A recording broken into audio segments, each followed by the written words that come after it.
The first thing we did was to look to see why this church had been built here in the first place. It was built here when this estate was first built. It was an overspill London when people were moved out after the war. And this church was bought, a large plot of land in a very strategic place, in order to serve this community. But in the time that had elapsed, that was in the 1950s, during that time, obviously society's changed radically, and the number of people wanting to worship God on a Sunday morning has declined in this area.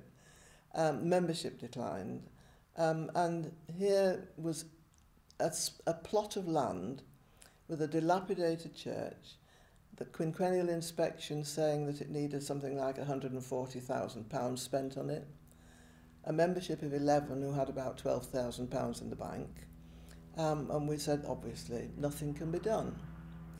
We tried to assess the need that there was in this area, and we looked at what the council said about it, what the Child Poverty Action Group said about it, and found that there's an enormous amount of need. It's a very deprived, it's the third most deprived ward in the borough, part of the 10% of the most deprived wards in the whole of England. 46.9% of children living in poverty, very few in employment, educational attainments very low. But in fact, while we looked at all these, that wasn't the main thing that drove us to doing this. People have heard of asset-based community development. We looked at this community and we said, here is a very rich community, rich in culture, diversity, experience, although much of it is transient because these are people who are on the way out or on the way in somewhere else.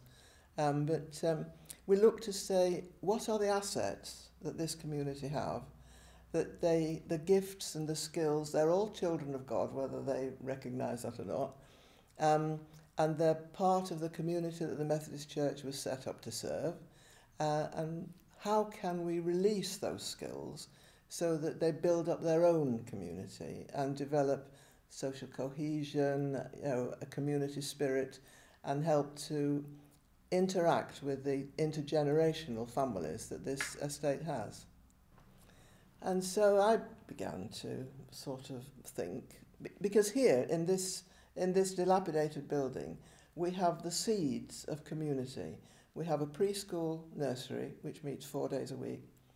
We have an art class. We have a community choir.